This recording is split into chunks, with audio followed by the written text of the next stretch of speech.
This is the Global Podcast Network, where executives and professionals connect, share, and inspire. Stay tuned for the conversations that drive success.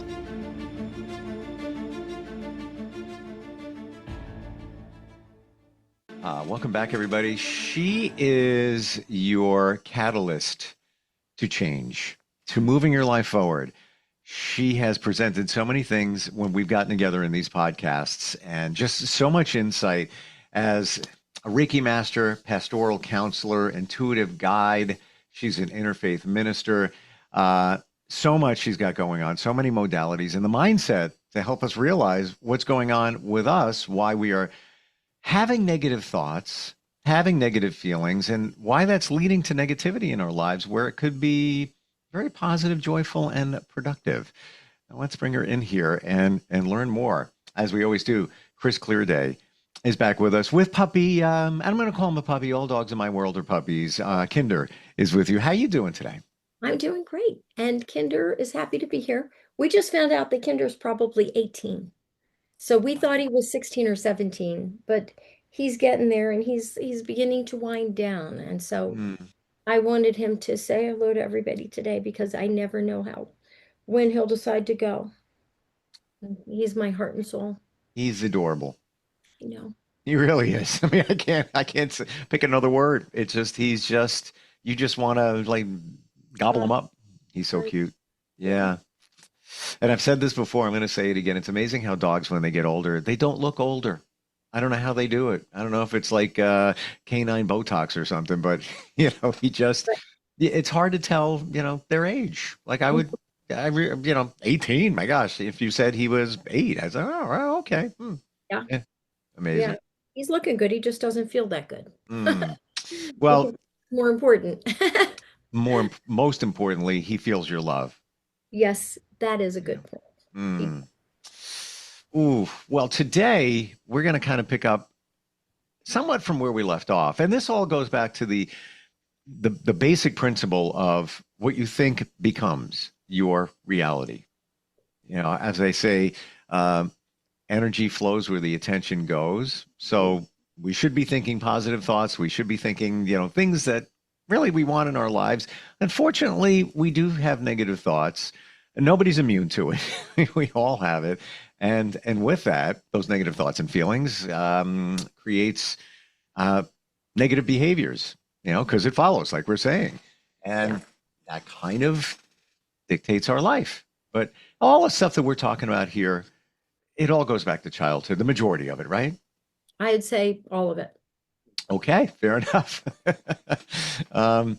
It's a hard pill to swallow because that was then. We didn't have any control over that as kids. Right. I mean, as children, we just made up our minds about how people felt about us, and oftentimes we were wrong. And we went into our childhood feeling unimportant, unloved, whatever it was. And we looked for the evidence that was true. And of course, we found it because we find whatever we look for. And then we reinforced that with our, negative thoughts and negative feelings. And eventually, when you really create your neural pathways to negative thoughts and negative feelings, then the neural pathways develop to negative behaviors. I'm learning more and more and just seeing the evidence that when we have these, the childhood traumas, and we talked about the big T, the little t, there's all different types, but we just keep looking for evidence. And of course, if you look, you're going to find. So as a kid, you deal with one situation, could have been negative and made an imprint on you. And then a year goes by or whatever as a kid, then you see another situation, and that's further evidence. Whether it truly was or not, you interpret it as, well, there's another reason I'm not good enough. There's another reason mom and dad broke up. There's another reason. And it's not usually a year goes by. It's usually a day, a week, because we will look for those little things. If you feel like you don't have a voice or you're invisible, and you say something to the grocery store clerk and they just nod instead of giving you an actual response, that's further evidence that you don't matter, Yeah. which is what really feeling unheard and unseen goes back to is I don't, it's the story that I don't matter. And if you're walking down the sidewalk from that grocery store, you're not going to say hi to people because you don't feel like you matter and they're not going to respond anyway, so you don't even say it, and then you anchor into feeling more like you don't matter, which is self-fulfilling prophecy. So all of these thoughts and feelings become self-fulfilling prophecy, and then we anchor into the behaviors. And so I want to read you a list of some of the behaviors because sometimes it's hard to distinguish a thought from a feeling and those from behavior. So if you grew up feeling, let's say, unloved, unimportant, not good enough, which I believe we all did in some way, Agreed. and various different flavors of that self-esteem issue, we may, as adults or young adults even, stop asking for what we need. We may shut down and suppress our feelings. We may withdraw, avoid, pretend, deny, withhold. We may have difficulty sharing how we feel. We can't seem to set healthy enough boundaries and enforce them. We can't adequately advocate for ourselves. We may take things personally and then internalize them. We may overreact. We may underreact. We may get passive aggressive. We may get aggressive. We may get petty or jealous or defensive and blame other people to avoid responsibility. Or maybe we become over responsible and a control freak with a chip on our shoulders. Mm. We may put too much pressure on ourselves, or maybe we don't put any pressure on ourselves, and therefore we lack organization, discipline, motivation, productivity. We may become apathetic and give up, like we don't care, or we may become complacent, so we don't try. We may hold on to pain from the past and ruminate on it. We may become abusive and dismissive of other people's feelings, manipulate. We may lose control and get angry or rageful, become abusive. We may become neglectful and numb. We may use substances or eating disorders to numb the pain or whatever. We may use health imbalances to distract from the pain. So, those are Mm. just some common behaviors. And we do most of these things on and off throughout our lives. But what I find is with the primary addiction to suffering and even the secondary addiction to suffering is you can see a primary thought, feeling, and behavior, as well as a secondary thought, feeling, and behavior that will just sidetrack us over and over and over. And it's the same one or two all the time. It is amazing how we will internalize this, I mean, as a child, and then it turns into the behaviors as an adult. Right. But you could have that situation where you feel like you're not seen, um, not loved, and it could go either way. You could become withdrawn, and you're that meek, quiet individual. Notice I didn't say child or adult, just in the quiet individual. Or it Yeah. could go the other way, where I want to be seen, and now you could be rambunctious. You could be it could be behaviors that are not legal, moral, whatever it might be, because you're looking for attention. Right. It could go either way. It can always go either way. And the interesting thing is that because every little thought and every little feeling leads to every little behavior, there are just a million varieties of this. No two people suffer exactly alike. Sure. And that's why the addiction to suffering is pretty tricky because it takes a while to figure out what yours is. And sometimes you can see it in other people before you can see it in yourself. And that was particularly what happened to me. When I first discovered this theory, I was blown away because I could very easily see it in one of my clients. And my next I remember thinking, "Oh my God, this person is addicted to suffering." My next thought was, I bet I'm addicted to suffering. My next thought was, I bet we're all addicted to suffering and I need to figure out how I am. And Mm. then I did eventually. Would you say that the addicted to suffering, which we've identified that yeah, we're all there, at some point, but to that point, that it can come and go. Like one day, yeah, man, it was a good day, it was all right, have fun, nothing's perfect, but hey, okay. And then the next day is like, I'm miserable today, I'm bored, got this going on, I don't have that going on, it ebb and flow. I would say yes, it can ebb and flow, but I would also say that the fact that it's unconscious means that it's always there and it Mm. is just waiting to surface.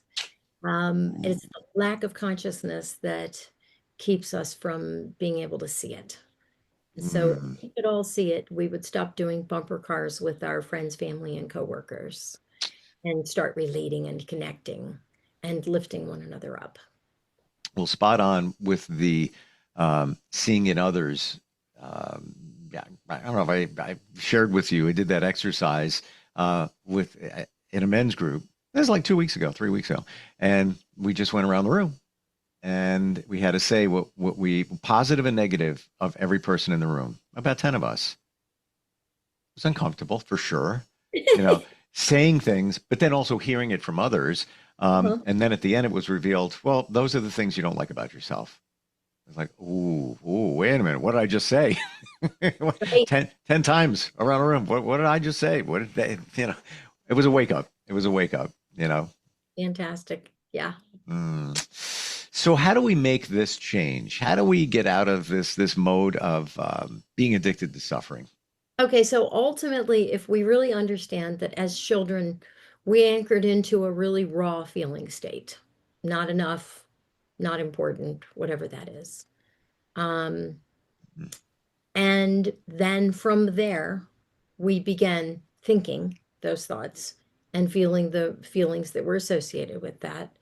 And then we began behaving in these ways, some of which I just mentioned, Mm. that there are many more. The list is endless, right?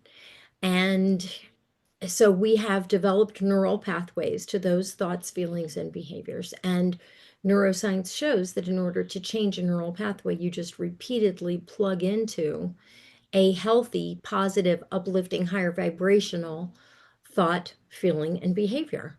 So if you're used to feeling like you don't matter and you are suppressing or withholding as a result, and you go through your life thinking that you don't make a difference, then you have to start believing in yourself. You have to start thinking that actually it's possible that I can make a difference and I can feel like I'm making a valuable contribution. And then I must actually follow through with that and begin behaving in ways that do make a contribution so that you feel like you matter.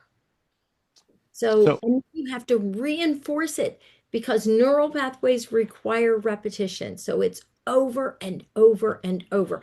But let me give you an example, and this is true. Okay, when I work with a new client, just one-on-one, if I can wrap my head, hands, and heart around their primary and secondary addictions to suffering on the first session, if they had, let's say they're kind of bombarded 100 times a day with these subtle negative thoughts, then if they were to start catching it and really just noticing it non-judgmentally, that's the key, okay? And then they flip it on its back and they confront it and they say, ah, that I caught myself, that's not cool. Let me just release that. That's the Britney Spears, oops, I did it again. Okay.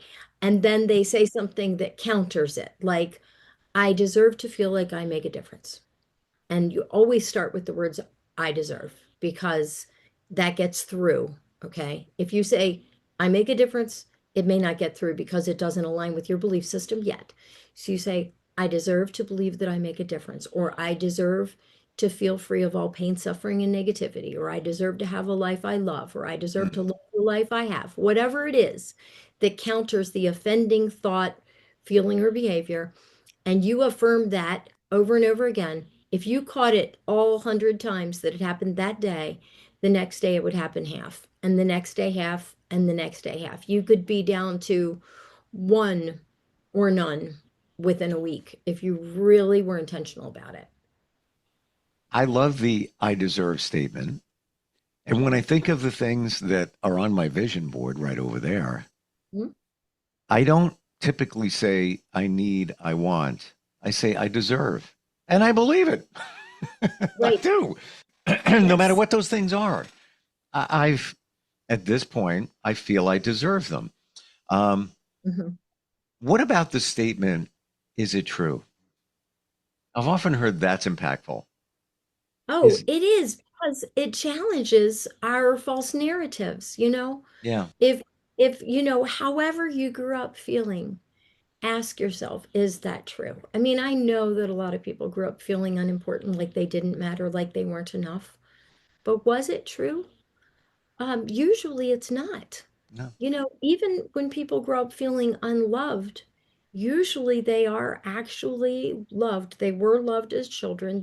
Their parents might not have been good at expressing that or expressing it adequately for them, but usually those are false narratives, and they are lies that we've told ourselves as young children, anchored into the state and then reinforced over and over and over.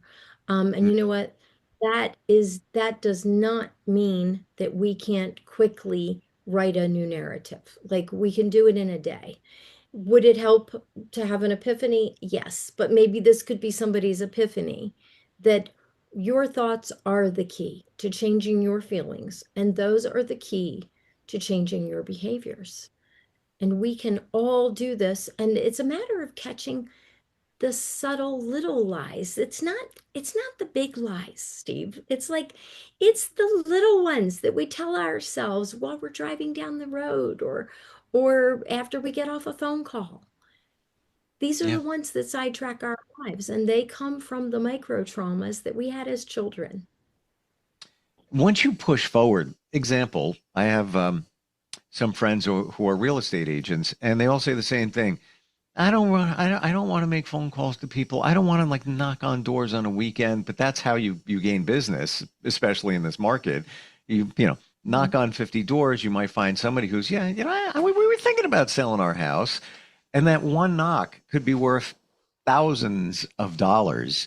But they all say the Sure. same things, like, I don't want to do that. And but why? And I get it. Believe me, I understand it. But there's a block in there where, and it's probably rejection, it's uncomfortableness, and that all comes from, childhood. So, question, Chris, if now we talk about the negative thoughts, and those are negative vibrations, right? Mhm. You think of a positive thought. Is the positive thought with its high vibration inherently, does that squash down the negative thoughts just because it's a positive vibration? It does. Actually, what neuroscience shows is that if you plug into a positive thought over and over and over, you don't even have to unplug from the negative thought. You just wipe it clean. Positive thought over and over negates the negative thought. Mm. But the negative is so easy. It's like you could be going through, I'm bored today. I'm tired. I don't feel like doing anything today. I got it. And all you're doing is perpetuating the next moment, which is like, if you have that mindset, quicksand, like, the next moment, I got to do that later today too. I don't feel like doing that. And there it goes. It's like the snowball that turns into the snow boulder Right. down the hill. I love that. The snowball that turns into the snow boulder. I've never heard that before, It Steve. I just might have to. catches. It just catches traction and more and more and more and Ah, more and more. Um, right. I will find myself like first thing in the morning, I'm like half asleep. I'll go walking my dog, and I'll have a negative thought. Honestly, it could be about a situation, could be about somebody. Not gonna lie, things happen.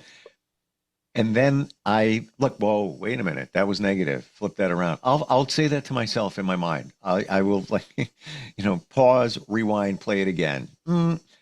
And I'm wondering, does that make a huge difference to squash, circumvent that negative thought when you just change it to the positive? Absolutely. And I always recommend starting with with I deserve, because if you say, Mm. um, if you can give me an example, I could give you a really specific example. All right. Let's But say in lieu of, I'm going to give you one. I'm giving you one. Let's go. okay, yeah, You have a negative thought about somebody. That's just that's such a jerk. I don't agree with them anymore. We used to be close. That's just not. You might feel that way about somebody. It's a negative thought. Maybe you don't love yes, them the same way, whatever, but it's still a negative thought popped in your yeah, head. What do you say? yeah. Well, first of all, I know that now there's 1,000 people that are listening to you and saying, "Is Steve talking about me?" Which is hilarious. No, he's not talking about you. Hypothetical, Um, people, hypothetical. I would say that to that, I would say that I deserve to be free of all negativity. And also Hmm. I would say I deserve to have more compassion for this person because I don't know what they're going through. Like Hmm. we never know what people are going through. We think we do, but we don't. Sure. And you don't know what happened to that person. And 100%. the thing is that next week, hopefully, we will go into how to specifically recognize our own addiction to suffering. Okay. But it could be one thing that one person said to you when you were 3, 4, 5, 6, 7 years old that just stuck and changed who you were forever. Oh, yeah. And it could seem innocuous to everyone around, but it is not. For some people, it might be. One kid might hear that and think nothing of it. It might ruin another child's life. Like we don't know. As I said before in my journey, I'm more and more seeing the evidence of when I was younger, where here's a situation. That's the thought you have, right? Mhm. And then as I start to connect the dots, as I call it, I'll think, well, you know what? That situation over there that I'm aware of, not like it just popped in my head, but now I'm connecting them. I could Mhm. see how the first situation and the second situation, and now maybe a third situation, they all fortified the negative belief, if you Right. will. Like Yes. just a cumulative, like it just got bigger because there's that, then there's that. Oh, well, you know what? That probably over there. Now you got, if you think about it, it could be like 10 different things that when you were a kid that could just lead to that negative thought, negative behavior, and make it even bigger and make it even bigger. Oh, absolutely. I mean, I think when it comes to micro traumas, I legitimately feel like, it's by the time we get to be, middle-aged, we've got 50,000. Like they're just all over the place. Mm, wow. What matters is the ones that happened when we were little. Mhm. And it all started there. Yes. Part of me always says, why? Like, why does it have to be?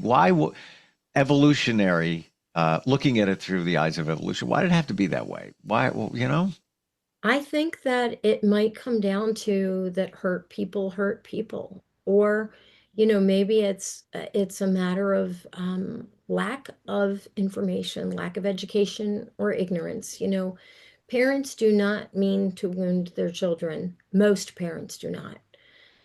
Yet they do. hmm And um, but they were wounded by their parents, who were wounded by their parents. It just gets passed down. It's the lack of consciousness that I believe is the biggest problem. And that's why we're doing this podcast, is to get it out there.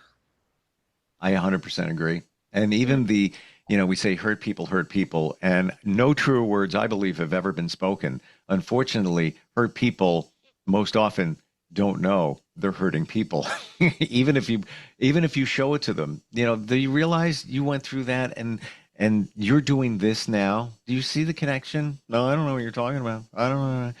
And I don't fault anybody because you don't know. It takes time for this stuff to sink in and realize it, study it, learn it. You have to a great degree. I'm the student. But I see it, and Well, I'm still working on it. I'm never going to be there till I take my last breath, but we're all working on it together, whether we know it or not. And that's why I think that the goal is to become more aware. And we all yeah, have built-in blinders because it can hurt to learn the ways that you're hurting other people. It can hurt to learn the ways you're hurting yourself. Mm. So ultimately, this is about being our own worst enemy, not to mention how we treat other people. And so it all takes place right in here in our heads.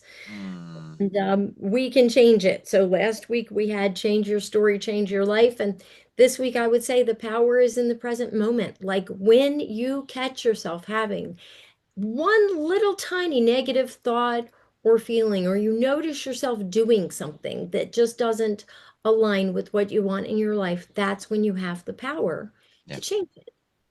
And it's a lot of power. Yeah, I think we We don't have all realize the it. power. Yeah, Mm. we have all the power. Nobody else has the power. We do. And when you say in the present moment, there should be no other moment. That's the only one there should that's what matters as well. You know, we get hung up in the future. We all do it. We all do it. Inherently, that brings the challenge, the fear, the what ifs, the unknown. Let it go. You know, fear, yeah, thinking, worrying about the future, but also a big one. And for me personally, dwelling on the past. Oh my God, that one can suck me back in with the gravitational pull, like nothing else to Yeah. suffer. That just that can sidetrack me immediately.